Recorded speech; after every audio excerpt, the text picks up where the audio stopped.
It was 2015. The sledgehammer hit the cracked concrete, and the slab that had covered the old well on Hartley Farm for decades moved. The workers preparing the site for demolition thought they would see only darkness and debris.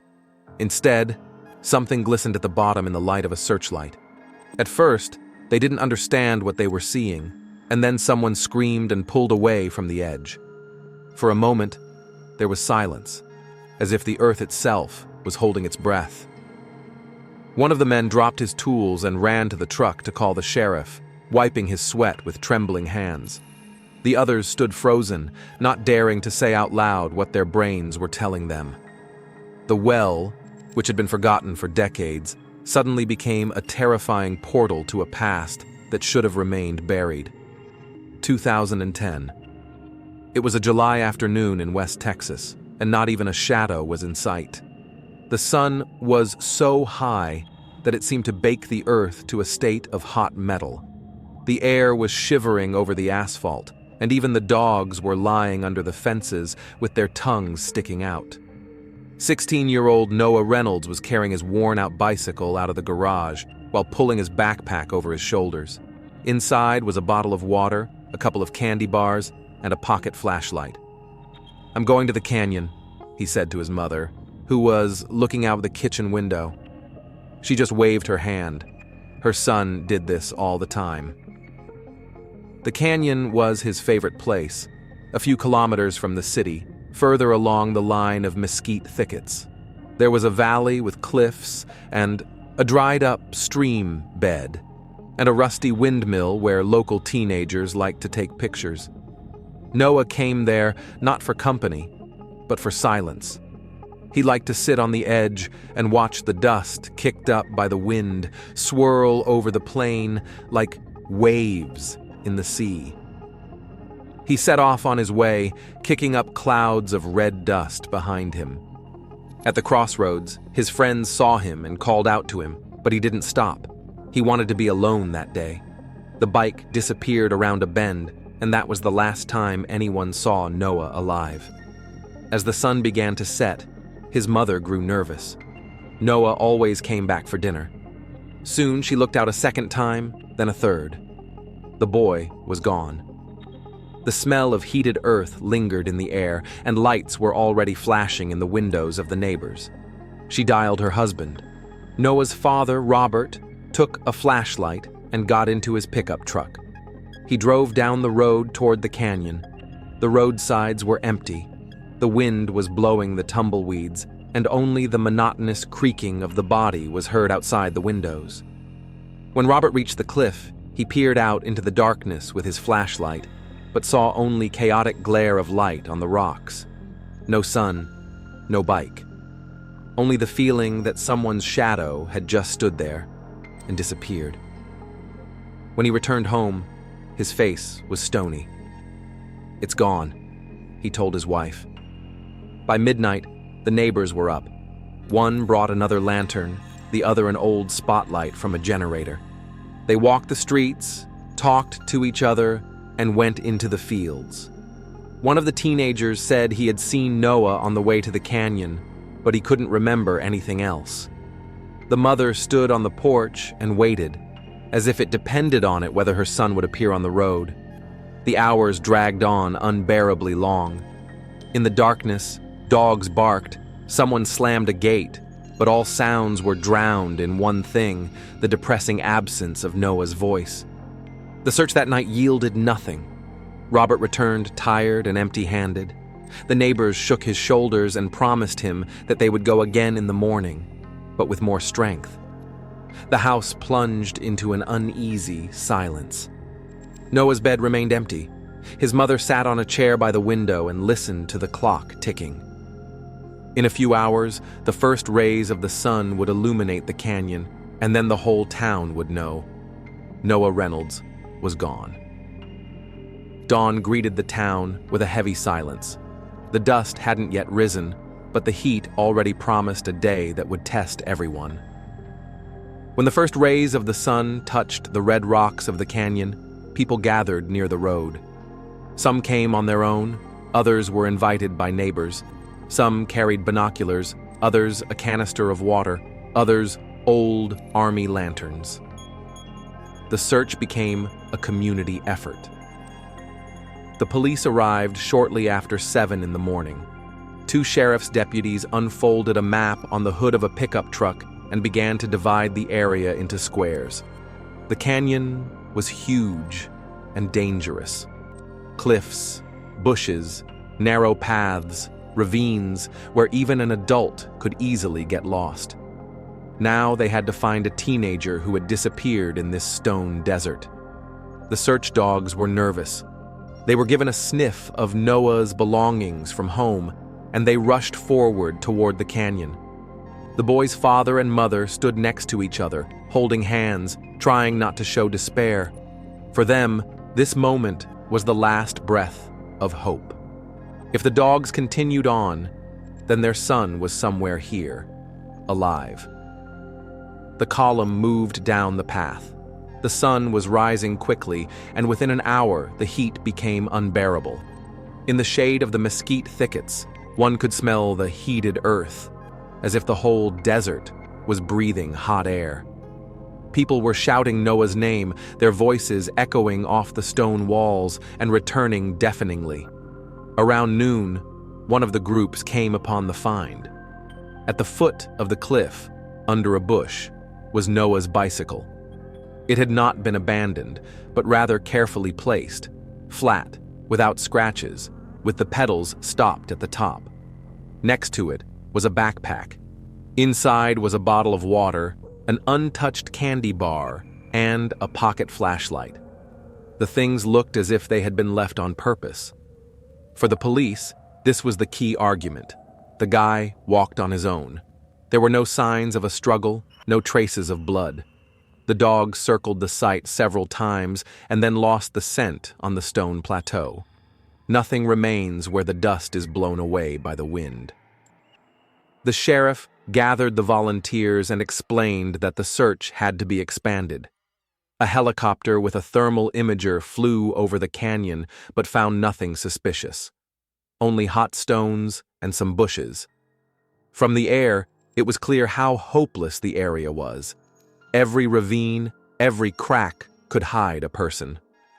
By evening, almost half the city had joined the search. Cars were parked on the roadside, and people brought water and food to the searchers. One of the main topics was the rumor that the bike and backpack had been found too neatly.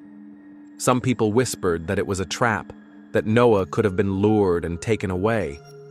But the police stuck to the official version. The teenager decided to run away on his own.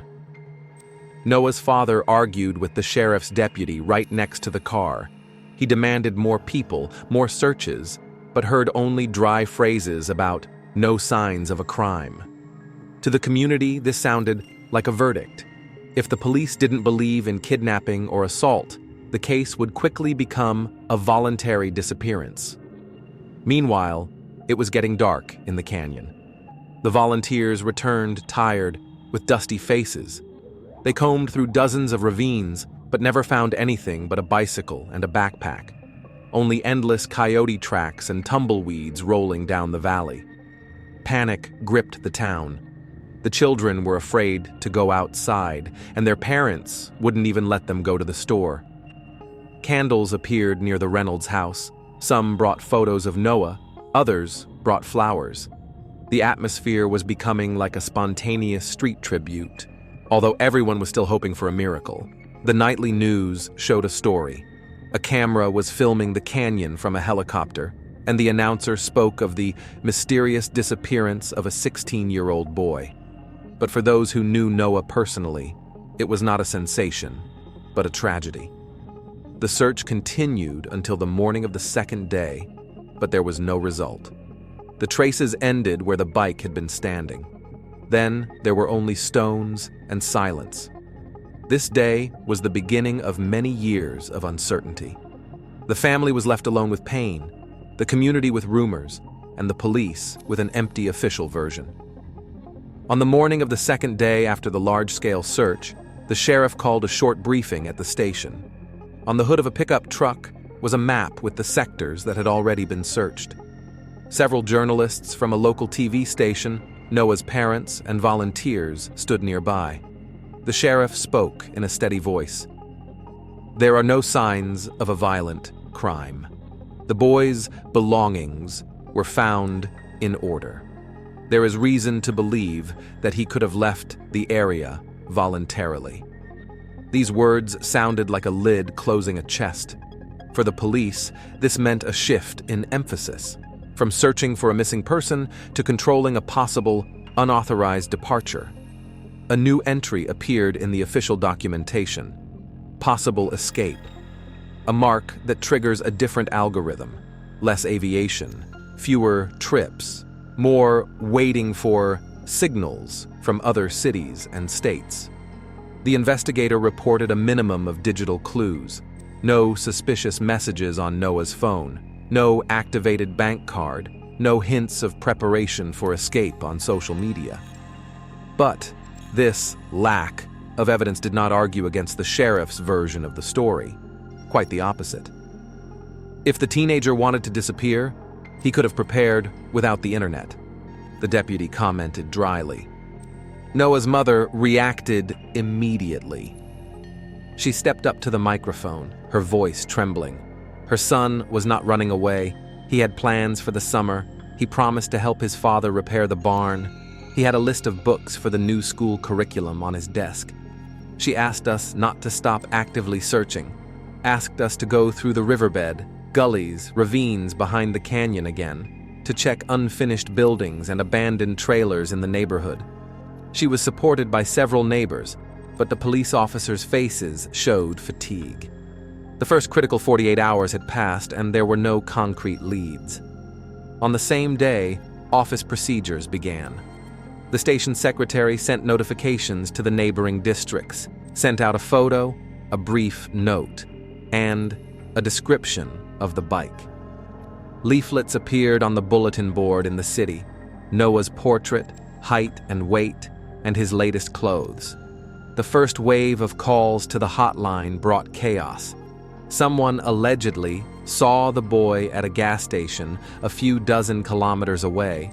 Someone saw him near a fast food restaurant.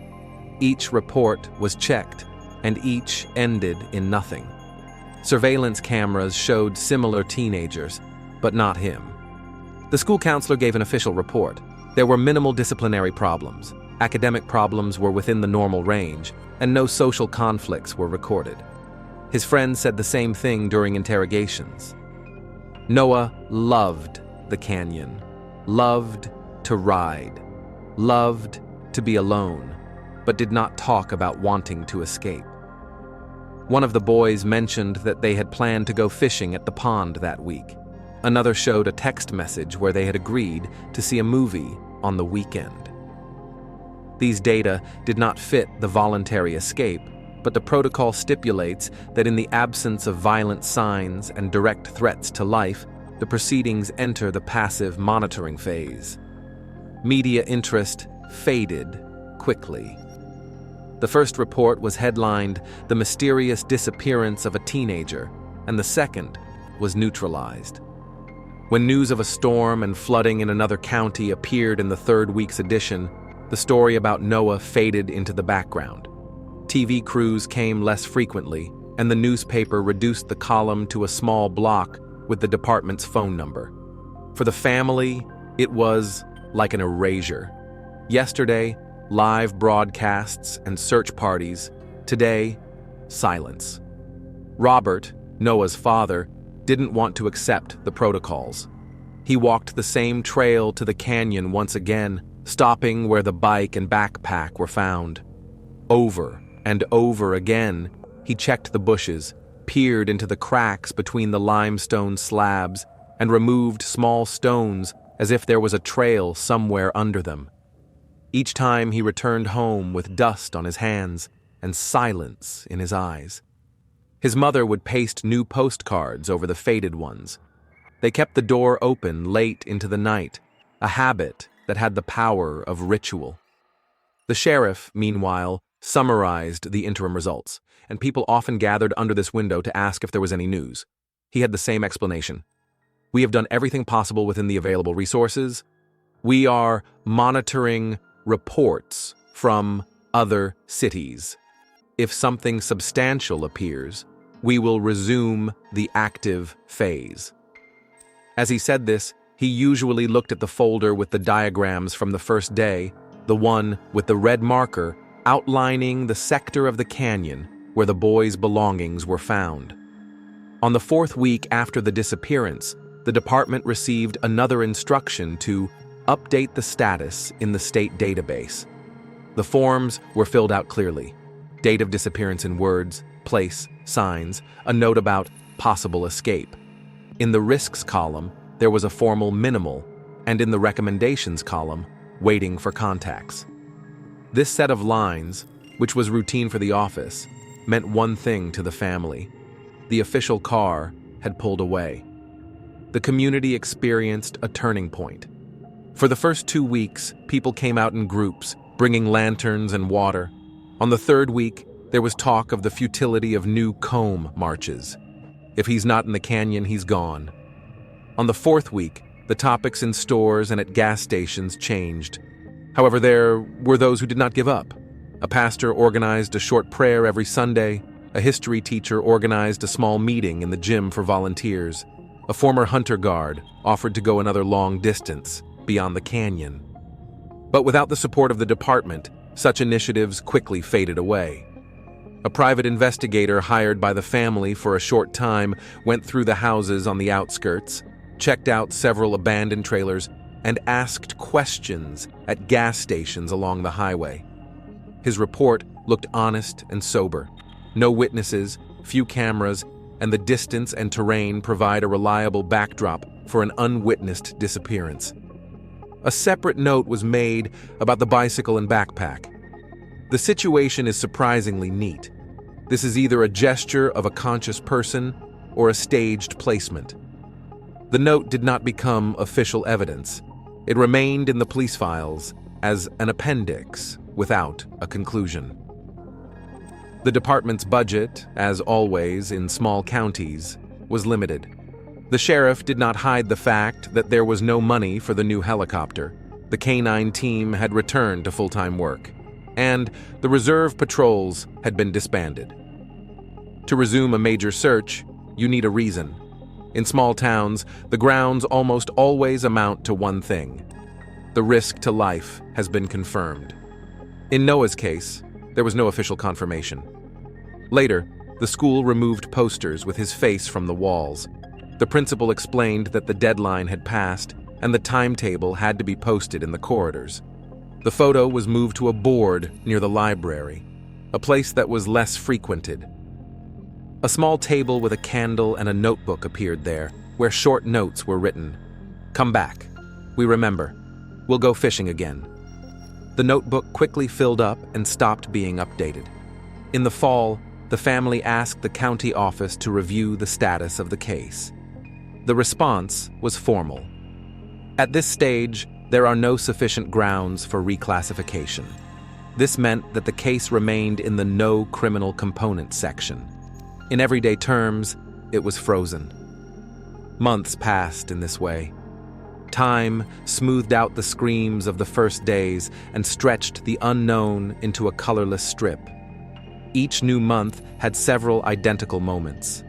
My mother would go out on the porch and stare at the road. My father, returning from work, would stop his gaze on an empty space in the garage by inertia. A neighbor would nod and ask the same thing as he passed by. "Any news?" And every time he heard the same answer. No. The status of likely to escape did its job. Public interest faded, the active search was curtailed, buses with volunteers no longer came, and the maps with red marks were removed from the hood of the pickup truck and put in a closet.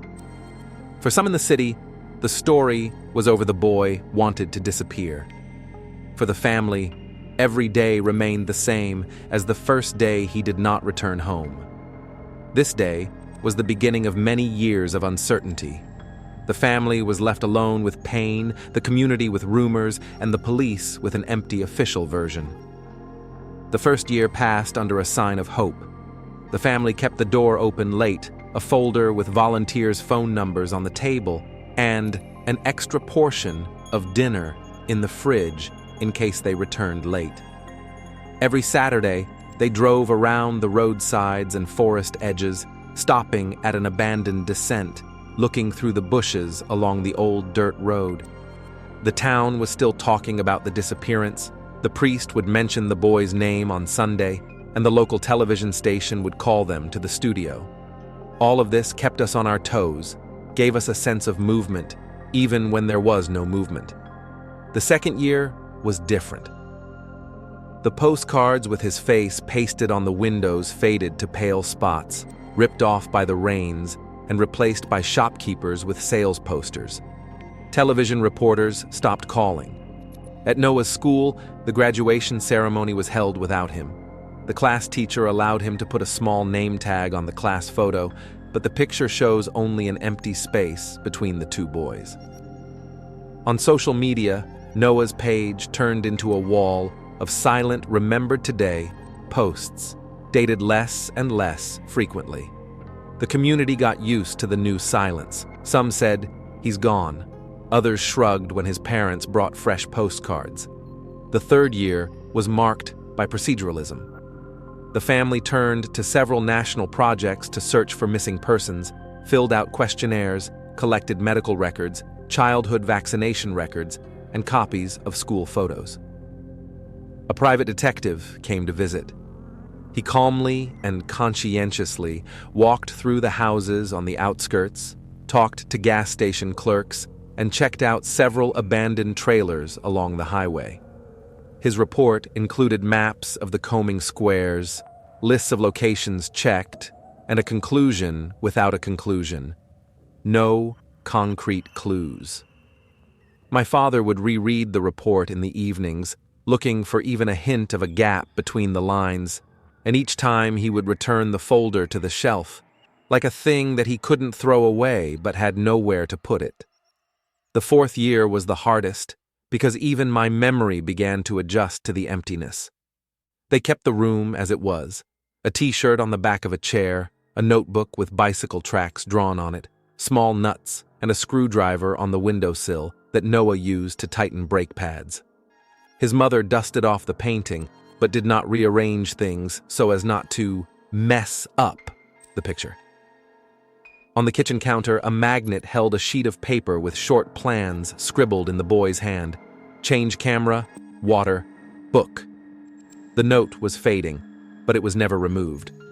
On birthdays, they left lighted candles on the cake and took photos of the table, as if they were recording time as evidence. Outside, life went on. Neighbors changed cars, painted fences, and a new extension grew in the yard across the street. Another spare parts store opened in the city. The gas station was reconstructed, and a brightly colored coffee van appeared on the site of the old kiosk. Only two things didn't change. The look in my mother's eyes as she stared at the road under the humbling sunset, and my father's route, which every few weeks took the same turns, stopped in the same places, pulled over in absolute silence, and listened as if sound could bring back someone who couldn't be brought back by words. The fifth year brought a tired methodicalness. There were boxes of printed postcards in the attic, a new edition, fresher photos, a more precise note about a special mark on his collarbone. They were posted less often.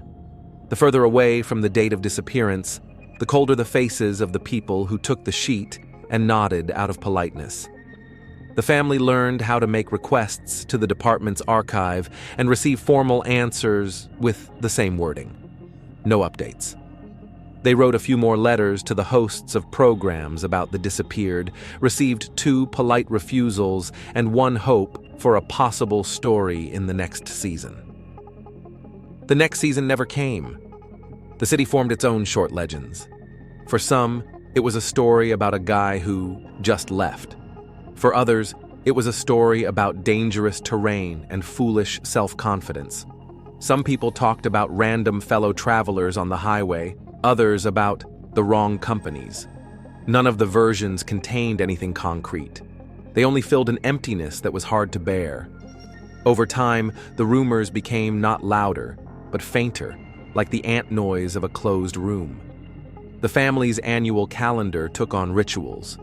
On the day of his disappearance, they would drive the route Noah would have taken, stopping at old reference points where their first postcards had once hung. At Christmas, they would light a single candle on the windowsill. In the spring, the mother would plant the same flowers in the yard that the boy loved. If the frost burned the petals, she would nurse them until the heat returned, as proof that even the damaged could survive. In the summer, my father would change the tires on his bicycle. Not his own, but his, even though there was no one else to ride it. These actions did not bring the answer any closer, but they kept the framework of the days. A separate layer is meetings with other families of the disappeared. Every few months, they would gather in the district center, in a room with pale walls and plastic chairs. They talked without cameras and without promises. Someone would show a folder with newspaper clippings, someone a map with pins, someone a thin box with personal trinkets found over the years.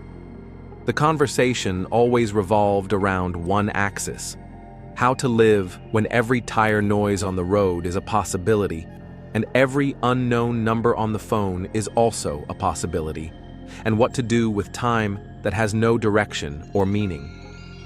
From time to time, I received letters and messages from people who had seen. Each such word required new nerves and fuel, new hours of checking. Mistakes were discovered, similar profiles, photos taken out of context. Each mistake left behind not only fatigue, but also a quiet shyness, as if it was uncomfortable to believe. But the family kept picking up the phone and answering every email, because stopping meant rejection. The bureaucracy taught them new words: information request, status extension, profile update.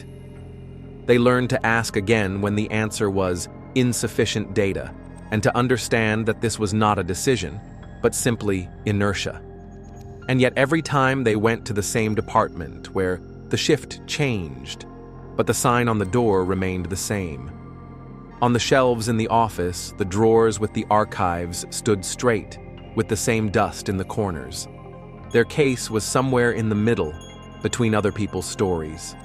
All these 5 years were not an empty plane, but rather a chain of small hopes and small defeats. The voices that once buzzed with sympathy faded to polite nods. The reports dissolved into other news feeds. Noah's friends left for college, business trips, and jobs.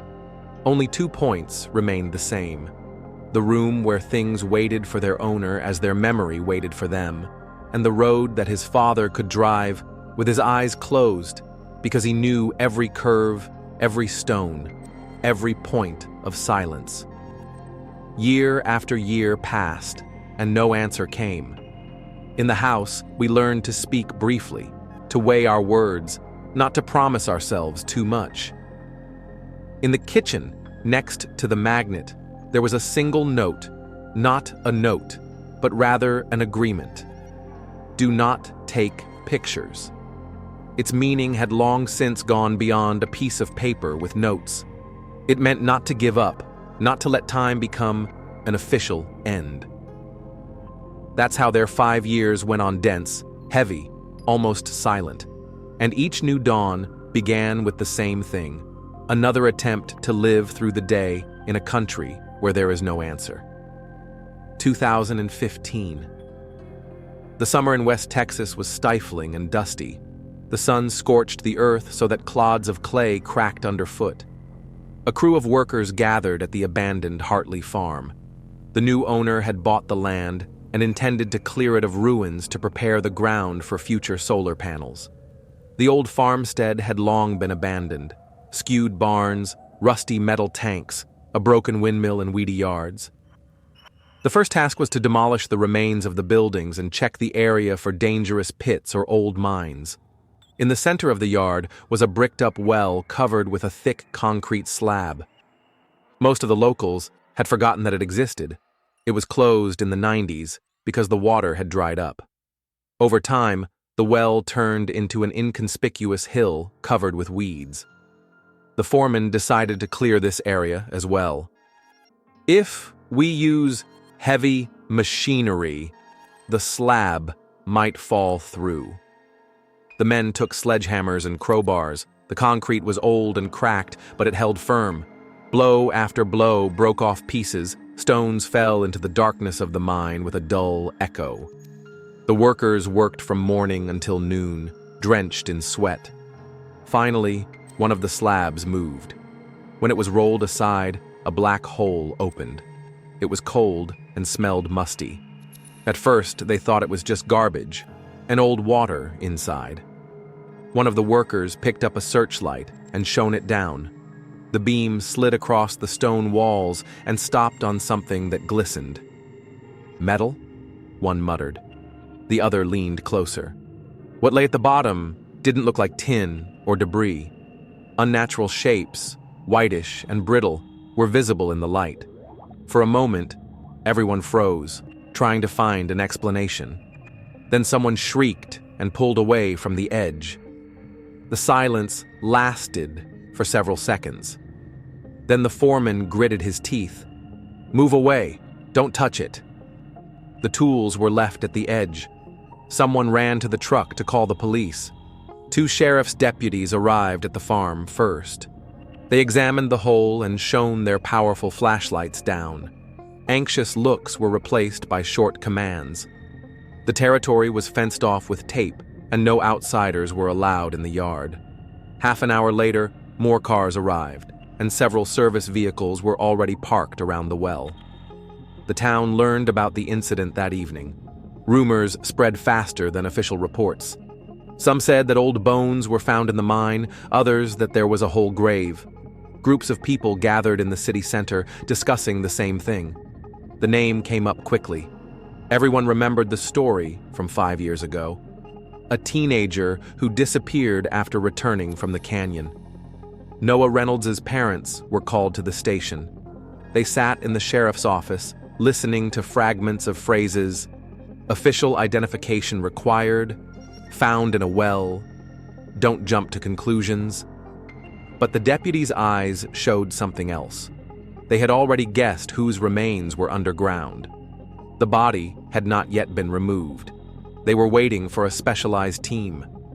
The well was deep, and the concrete edges were dangerous for careless movements.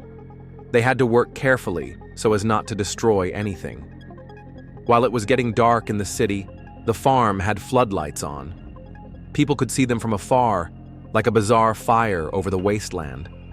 And everyone realized that the 5 years of silence were about to end. The name came out in the news the next day. Reporters stood at the fence line, cameras catching every movement. The sheriff did not comment directly, but said a phrase that only increased the panic. "We are working with a high probability that this is our missing teenager." The family sat at home, in the living room, covered with photos of Noah. The phone was ringing off the hook with calls from neighbors, friends, and journalists. But in all the commotion, they heard only one thing: their son had been found. And no words about identification procedures could change that fact. The farm, which for 5 years had been just an empty spot on the map, now became the center of the whole story. The well, covered with concrete and weeds, turned out to be a silent witness to the mystery. As soon as it was discovered, the town lost its sleep. Everyone realized that the truth would be different from what they had imagined. Work at Hartley Farm continued for several days after the first news broke. The area was fenced off, and only forensic scientists and technicians with equipment had access. The well, which until recently seemed to be just an abandoned hole among the weeds, turned into the center of the investigation. First, the special team carefully climbed down inside, securing ropes to metal posts.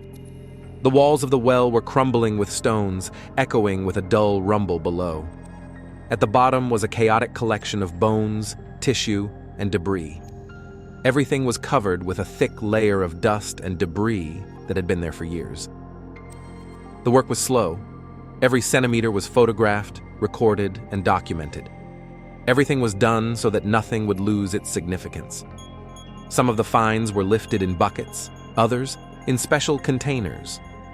The local news showed only general shots: the cars of the investigation team, forensic tents, people in white suits. No official comment was given because they were waiting for the conclusions of forensic experts. But it was obvious to the community. Noah's body had been found. The forensic center processed the remains for several weeks. First, they checked the clothes and small items left nearby. The fabric had almost crumbled, but some elements were preserved. And it was among them that they found the item that became the key. It was a pocket knife with a broken blade. The handle was scratched, the metal was darkened by time and moisture, but the shape was recognizable. When the parents were called to identify the items, the mother remained silent for a long time, looking at the table with the small items laid out. Then her hand reached for the knife with a trembling motion. She recognized it immediately. "It's not Noah's," she said. "It's Daniel's knife." Her voice was soft but clear. She remembered how her friend had always carried it in his pocket, how he had boasted that he could fix a broken blade, but never did. For her, this knife was as much a sign as someone else's initials on a notebook. An official examination confirmed that the remains belonged to Noah Reynolds. DNA analysis matched the material taken from his parents. The skull and bones showed signs of falling from a great height. The documents contained a clear line. Death was caused by traumatic injuries compatible with the fall. The news spread through the town like thunder. For those who had been repeating "escaped" for years, it came as a surprise. For those who believed in the abduction, it was a shock. But it was worse for the family. For 5 years, they had held out hope, and now it was over. Only bones and fragments of things remained. The broken knife changed the perspective. The question now was, what was it doing in the well with Noah's body? How did something that belonged to another teenager end up there? The police gave no answers. The report was dry. A foreign object was found, but for the mother, this was enough to realize that the tragedy was not accidental and not alone. The city was filled with new rumors. Some said that the children were hiding something, others that their parents were covering up for someone. Everyone knew Daniel, Noah's classmate. Everyone saw them together at recess and at sports events. Now, every mention of his knife was alarming. At the press conference, the sheriff tried to keep his tone official. He spoke of an accident, which has now been confirmed by an expert. He avoided journalists' questions about the knife. He only promised to consider all possible versions. However, it seemed that the official line had already been formed: death by fall, period. Noah's parents returned home after the identification and locked themselves away from people. Flowers appeared on the porch, and someone brought candles, but their grief was quiet and private. For them, the answer was only partial. The body was found, but the truth was not yet known. The mother held that knife in her hands for a long time. She was allowed to keep a copy of it after the photo was taken. She sat in the kitchen and stared at the darkened metal, as if it could tell her more than any words from the police. She knew that this object would open up the next stage. Not about the disappearance, but about who made it so that Noah was trapped in the darkness of the old well, and why. The town woke up the day after the official confirmation in an atmosphere reminiscent of a gloomy rumor fair. Wherever people went, to the store to buy bread, to the gas station, to church, they heard fragments of the same conversation. At the center of these conversations was not only Noah, but also the well on Hartley's farm, which in a few days turned from an almost forgotten landscape detail into a symbol of fear. Children have always played there, some said. Indeed, just a few years ago, groups of school children used to visit the farm, climbing the old barns, hiding among the weeds, throwing stones into the dumps. The older residents repeatedly chased them away and threatened them with the police, but the farm itself attracted them like a magnet. And now, many people began to remember, "I saw Noah there with Daniel." They always used to ride their bikes to that yard. Others began to dredge up older stories. They had been talking about the well for a long time. It was part of local folklore. Some swore that they had heard it from their parents as children. "Don't go near it, because you will fall in and no one will get you out." Others said that in the 80s, a boy from the neighboring district almost died when he tried to look inside, and it was after that the farmers covered the mine with a concrete slab. There were even more horrific stories. Old-timers said that the well had always been unclean. They said the water in it had a bitter taste, as if it smelled of iron, and the cattle refused to drink. Some people claimed that when they threw stones, they heard a strange echo, not a simple rumble, but something like a dull moan. Children whispered to each other while playing that a voice lives there. And, of course, teenagers wanted to check the legend. Now these stories have come to life with renewed vigor. On the benches near the post office, old men argued about whether those voices were just echoes or something else. Near the church, women said, "You see, it was not for nothing that our mothers forbade us to go there." Young people who still remembered their own trips to the farm felt a cold shame. They had all once taken risks near that slab, and now it turned out that their peers were lying under it. The atmosphere split the community. Some demanded the truth. Who is to blame? Why did the well become a grave? Why was the knife that the mother recognized there? Others said, "Enough is enough. Let the police sort it out. Don't stir up the past." Some hinted that the discovery of the knife meant that other children were involved, and these words spread particularly quickly. In the schoolyard, students whispered, "So it's Daniel's knife." And this phrase became almost a public verdict in a few days. Daniel's family was under pressure. People averted their eyes in the streets, whispered in the store. His father tried to remain calm, but several times he was seen getting hot and bothered by his neighbors. My mother walked with her eyes downcast, feeling that her every step was accompanied by silent condemnation. At the same time, fear revived. Parents stopped letting their children go even close to the neighborhood with the farm. Even adults avoided that road. The well became a symbol that absorbed any attempts to live as before. The town seemed to be divided into two camps. Some were looking for explanations and demanding that the truth come out, while others preferred to close the topic so as not to cause an even bigger scandal. Journalists picked up on this wave. Headlines appeared in newspapers: "The well with a secret," or "The return of the tragedy 5 years later."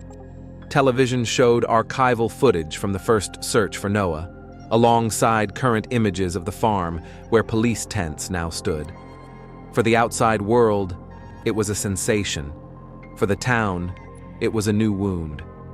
In the evening, the same conversation could be heard on the main street. We all knew about that well. We all knew it was dangerous, but no one thought it would take one of our own. This admission was painful and honest. Collective guilt for perceiving old legends as childish fiction, but it turned out that there was a real tragedy underneath. When the forensic experts officially confirmed that the remains belonged to Noah Reynolds, the police had to move on. The broken knife, recognized by the mother as the property of Daniel, Noah's classmate, was the one item that could not be dismissed or called a coincidence. It was a piece of evidence that led directly to another family, to another boy who had lived with the memory of the missing man for 5 years. Investigators came to Daniel's house in the morning. The 2-story wooden house stood on the edge of the street with a yard full of rusty tools and an abandoned tractor. The door was opened by her father, a heavy man with rough hands. He immediately began to talk about a mistake. They could have confused the knives, as many people in the city had similar ones. But the investigators did not back down. They showed him a photo of the object and reminded him that Noah's mother recognized it without a doubt. The conversation was tense. Daniel's father kept trying to make it look like an accident, saying that kids could have exchanged things. That knife was long gone, or even it was stolen. He furrowed his brow, argued, and eventually raised his voice, demanding that they leave their family alone. But the persistence of the investigators was breaking down his protective armor. The disappearance could not be explained by mere coincidence. Meanwhile, Daniel himself was sitting in the kitchen. He was already in his 20s, but he looked like a depressed teenager. When the investigators came in, he was silent at first, clenching his fists. The question of why the knife was in the well next to Noah's body made him look away nervously. His hands shook as he clutched his water glass. In town, talk of the knife had already turned into a verdict. Neighbors whispered that Daniel knows more than he's telling. Every glance at school, every word on the street pressured him. Some people avoided his family, while others, on the contrary, came to him with aggression. You knew the truth for years and kept silent.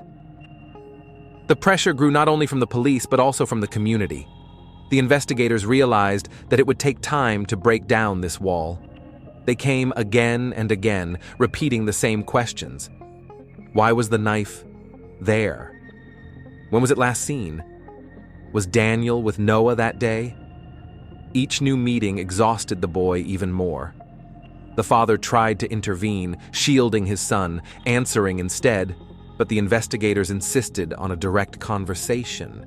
The internal tension was felt even in the house. Neighbors said that at night, the lights in the yard would stay on until dawn, as if there were endless arguments going on. They heard screams and slamming doors. The family kept everything to themselves, but the city already knew. The knife had become a shadow that haunted each of them. The press added fuel to the fire. Headlines appeared in the newspapers. The knife led the investigation to a new suspect. The stories showed a blurry photo of Daniel at his high school graduation, emphasizing that police are not ruling out his possible involvement. He had not yet been officially named guilty, but the hint was clear. The pressure grew every day. Fingers were pointed at him in the store, and he was called names on the street. His father demanded that the police stop the persecution, calling it harassment. But the knife remained a piece of evidence that could not be removed from the story.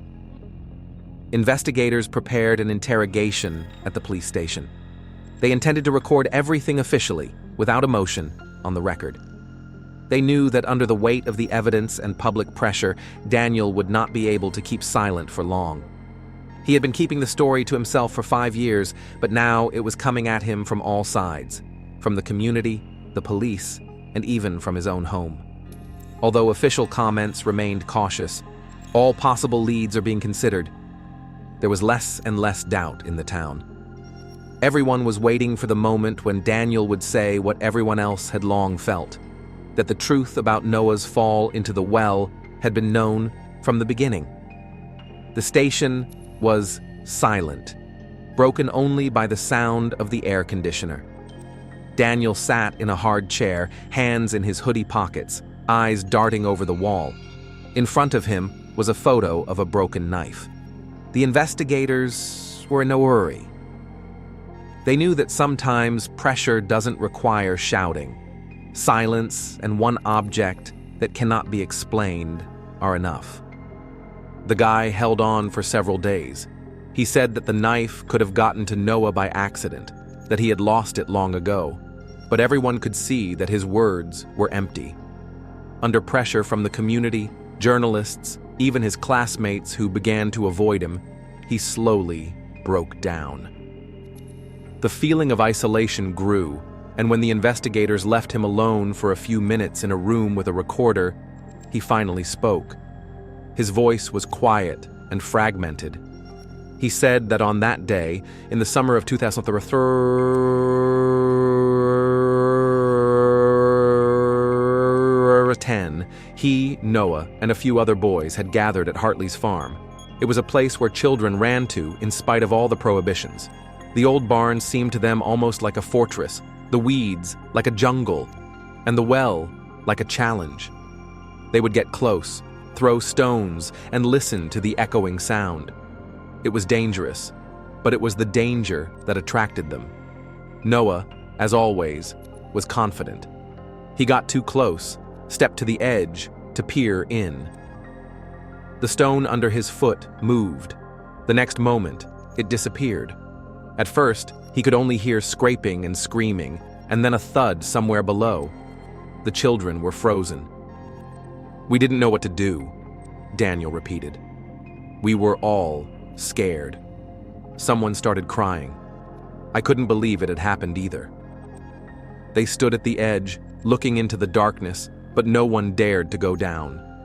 The screams stopped. Cold and silence pulled from the well. The children ran away in panic. Daniel returned home late in the evening. His father saw his son in tears and pulled the story out of him. But instead of immediately calling the police, he made another decision. He was afraid. Afraid for his son's reputation, for judgment, for being called a murderer. At night, the father took a pickup truck, drove to the farm, and saw everything for himself. He realized that Noah's body could not be saved. So he pulled out the bicycle and backpack that were left in the yard, loaded them into the car, and drove them to the canyon.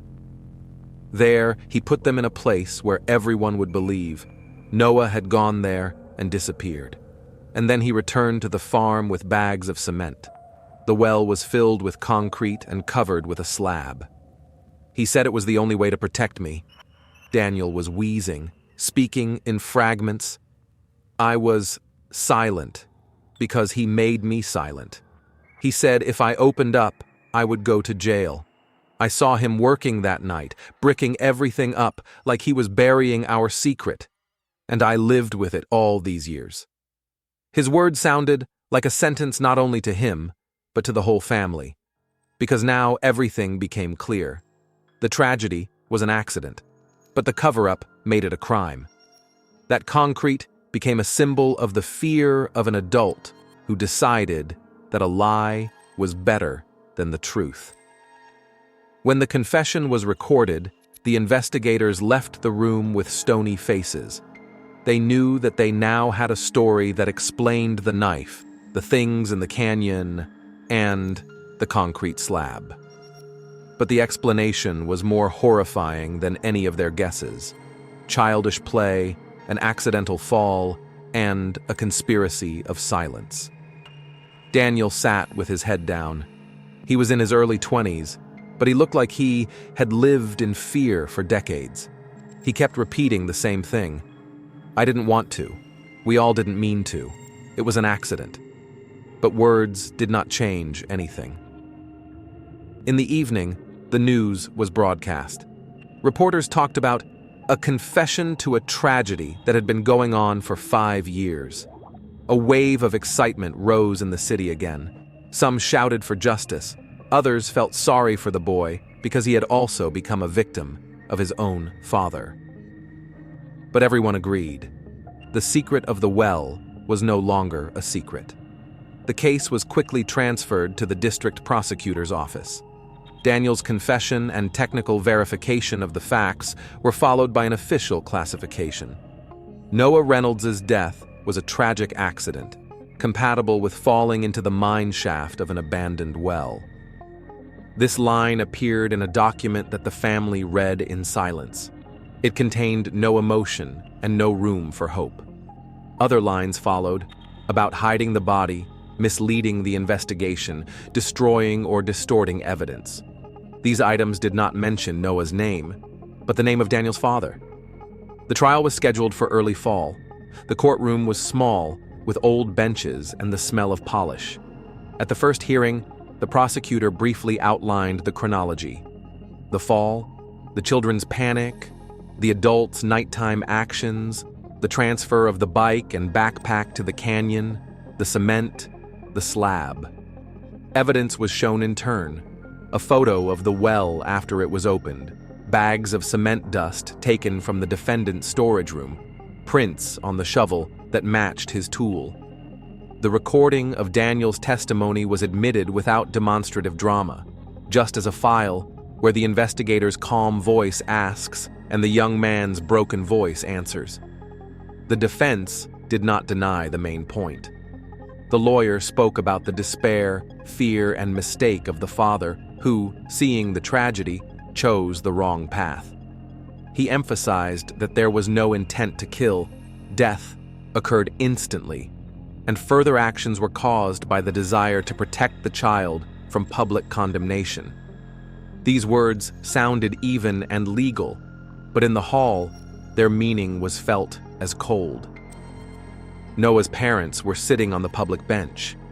The mother was holding a thin folder with clippings, postcard printouts, and a small envelope containing a copy of the broken knife, not as physical evidence, but as a personal boundary between before and after. My father looked in front of him, not reacting to the rustle of papers and the movements of people. They did not come for punishment as such. They came to recognize what really happened. When the floor was given to the mother, she spoke quietly. She told them about the first day Noah did not return home, about the nights spent at the window, about the years that stood as a silent wall. She did not raise her voice, did not demand the maximum punishment. She asked only to call a spade, what was hidden and what could not be returned. The room listened without moving. The judge nodded and spoke briefly about the importance of truth in a community where everyone knows each other. The defendant stood up for his closing argument. He didn't apologize in lofty terms. He said he was scared that night. He said he did something that he should never have done. He said he saw that concrete in his dreams every day. His son sat behind him, eyes downcast. This pair of figures said a simple thing.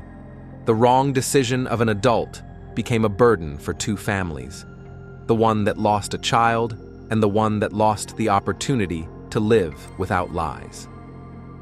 The verdict was announced at the end of the day.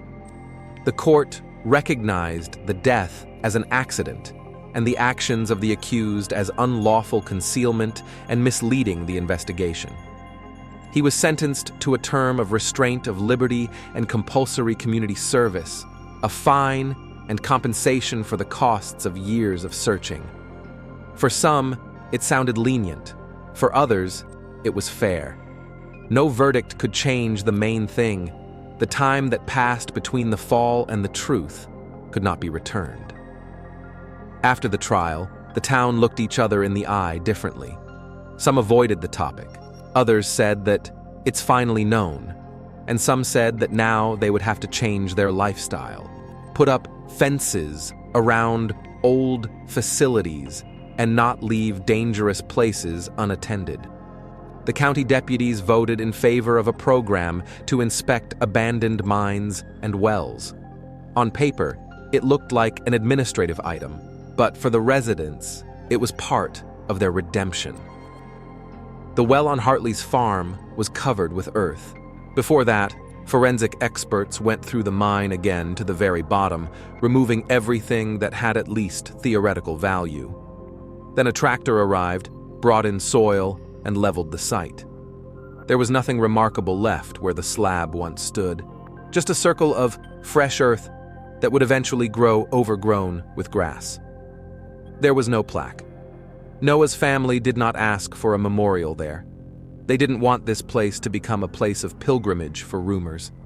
Noah's funeral was held in a small church. There were no long speeches. The pastor said a few words about the road that ended where there was supposed to be another turn. His friends put his helmet and an old bicycle glove on the table. The photos in the front row showed him smiling, the same summer shot taken once in a canyon with a windmill in the background. Everyone spoke in whispers that day.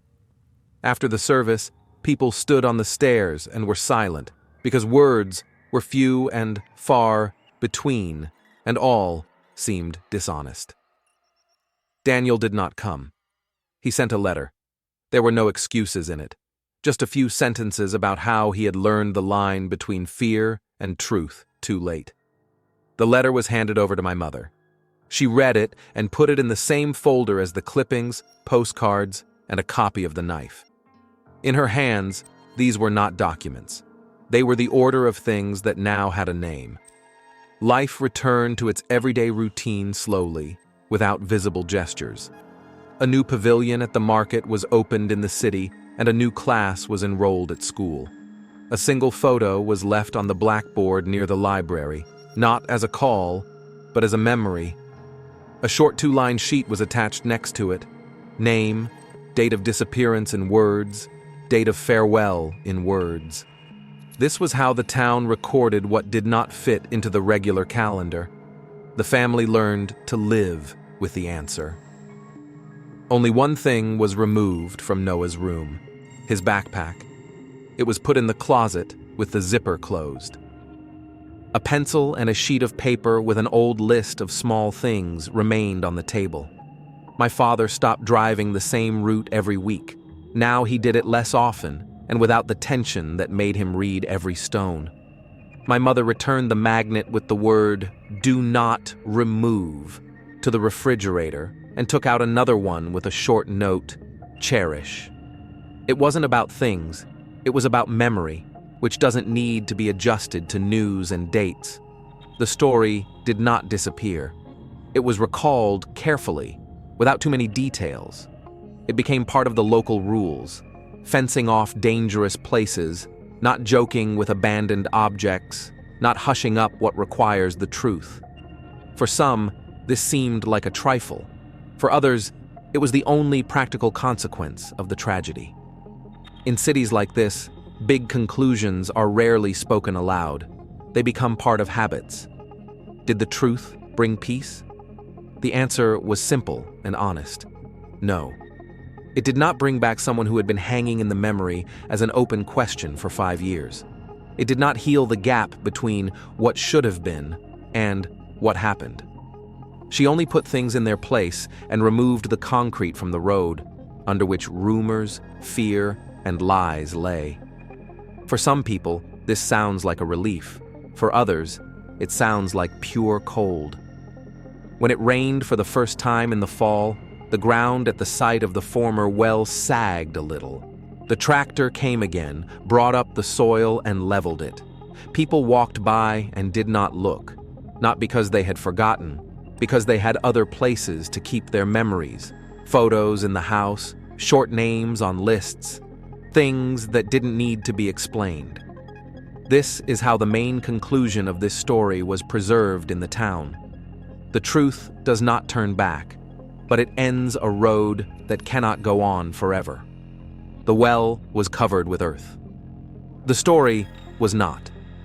It lives on in what is now called by its proper name, without legends and without embellishment. For Noah's family, this is truth, but not peace. And with this formulation, they have learned to face each new day.